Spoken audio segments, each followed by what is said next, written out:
नमस्कार, स्वागत है आपका राजनीति 24 न्यूज में। आइए डालते हैं इस वक्त की बड़ी खबरों पर नजर।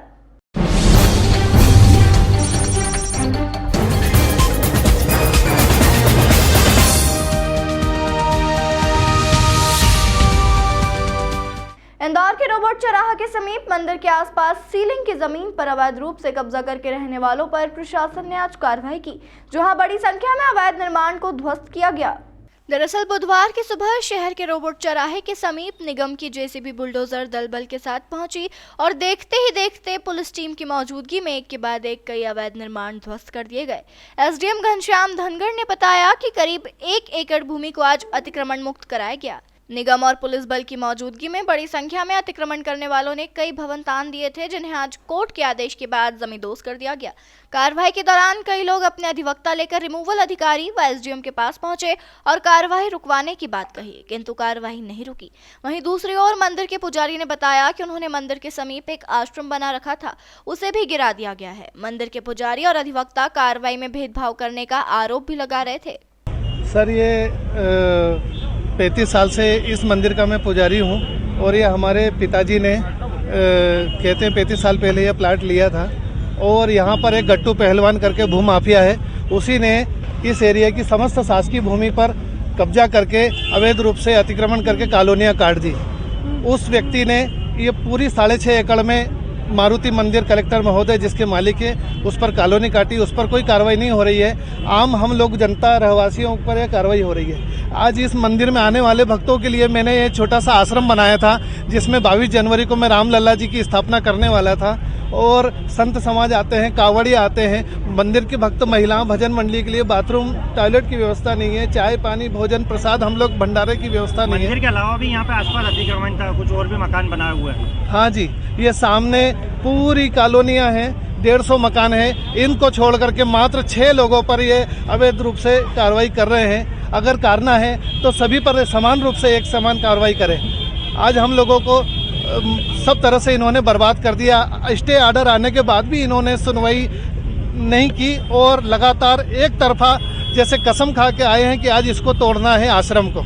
आज मंदिर की चीज तोड़ दी। आज मंदिर में मेरे भक्त लोग कहाँ जाएंगे? न्यायालय में उपस्थित नहीं होते और न्यायालय में उपस्थित होते नहीं हैं। हमारे वकील जब जवाब देने के लिए जाते हैं, जब ये उनको उपस्थित नहीं होते हैं और किसी भी प्रकार का वैध तरीके से इनका कोई कार्य नहीं है। जिस तरह से ऐसा लगता है कि इन्होंने किसी से बड़े रूप में पैसे खा करके हम लोगों का नाश करने के लिए विचार कर रखा है। आज खजराना में शासकीय संकट मोचन हनुमान मंदिर की ज़मीन पर कुछ लोगों के द्वारा अवैध रूप से कब्जा किया हुआ था, तो उसकी जांच करके और प्रकरण दर्ज करके सबकी सुनवाई करके ऑर्डर पारित किया गया था और उसी के तहत आज ये कार्रवाई की गई है।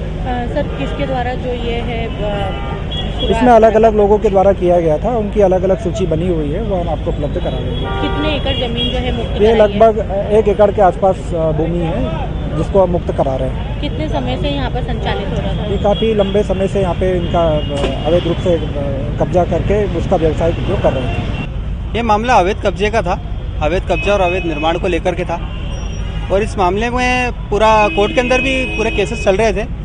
अलग अलग पार्टियों ने अलग अलग जगह पर अलग अलग कोर्टों के अंदर केस लगा रखे हैं। उसको लेकर के ये था, एसडीएम साहब ने इसमें कार्रवाई करी है और तहसीलदार साहब के ऑर्डर भी थे इसमें कि ये कार्रवाई अवैध जो निर्माण है उसको तोड़ा जाए। लेकिन चूंकि दूसरे प्रकरण भी चल रहे हैं न्यायालय में, उसको लेकर के आज स्टे भी आया है। जैसे कि हम हमारे पक्षकार के लिए एक स्टे लेके आए हैं, वो स्टे लाने के बावजूद भी यहाँ पर एसडीएम साहब के द्वारा कार्रवाई की गई थी।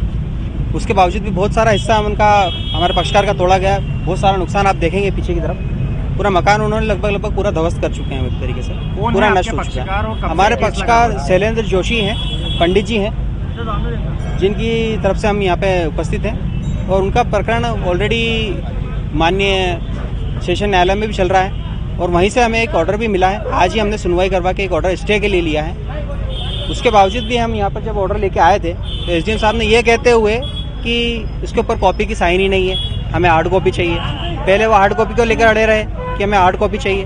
जब हम हार्ड कॉपी लेके आए, क्योंकि पूरे एरिया में यहाँ पर लाइट काट दी गई है, उसकी वजह से हम उसकी कॉपी नहीं ले पाए। जब हार्ड कॉपी लेके जब हम आए तो उसके बाद उन्होंने कहा कि नहीं, ये हम हार्ड कॉपी नहीं मानेंगे, इसके ऊपर साइन नहीं है। चूँकि न्यायालय की एक प्रक्रिया होती है, प्रोसीजर होता है, कोई भी सत्य प्रतिलिपि जो होती है, हर प्रतिलिपि के ऊपर माननीय न्यायालय के जो जज साहब होते हैं वो साइन नहीं कर पाते। मुख्य ऑर्डर पर ही साइन होती है। साइन है, सील है। सील और साइन ऑलरेडी उस पर है, सत्य प्रतिलिपि है वो दिखाई। उसके बावजूद वो ये कह रहे हैं कि नहीं सील नहीं है, साइन नहीं है। खैर उन्होंने अभी तो ले लिया है, मनमानी तो खैर उनकी चल ही रही है। और वो पूरा जो